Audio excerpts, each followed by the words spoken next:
Photoshop video tutorials by Andrew Buckle. In this tutorial, I'm just going to show you how you can use Photoshop gradients and using a collection of adjustments and filters, how you can really just create virtually anything, or certainly unusual designs with those gradients.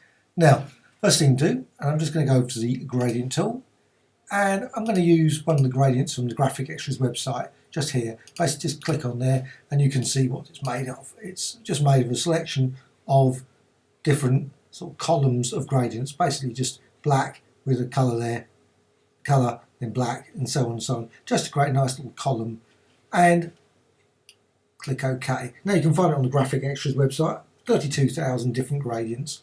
Now, just go there, and I'm going to do it diagonally, so I'm just going to drag that for most of the image so you can just see the design added across.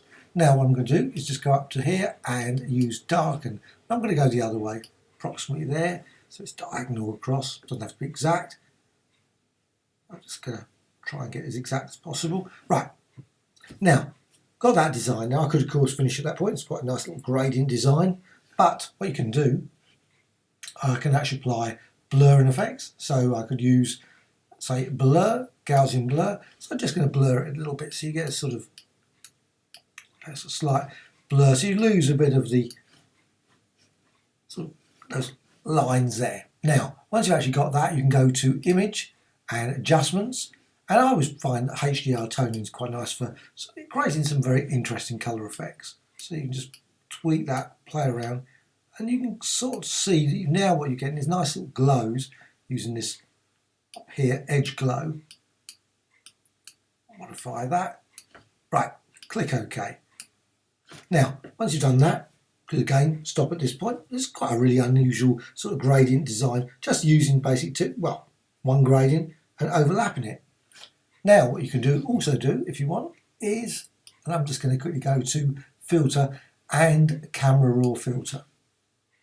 Now, this is quite a useful tool, and you can modify the colour. Obviously, you can just change tint and just tweak that again, creating some interest. And also, say if you want to go for a maybe more blue design, you can actually just go, or maybe change it, go the other way. So I'm going to go for a slightly blue there. Now, click there, and what you can do then, just add a central gradient. What you get then is you actually end up removing, and especially when you've got the exposure, you can go obviously the other way, make it really bright light, so you can end up with nice around the edges, sort of these white blobs. But I'm going to go the other way, so you just change exposure to there. Click OK, and there you have it. So you've got a very interesting sort of spotty dot design based on a gradient. Very quick and very easy. Hope you found this of interest. Thank you much.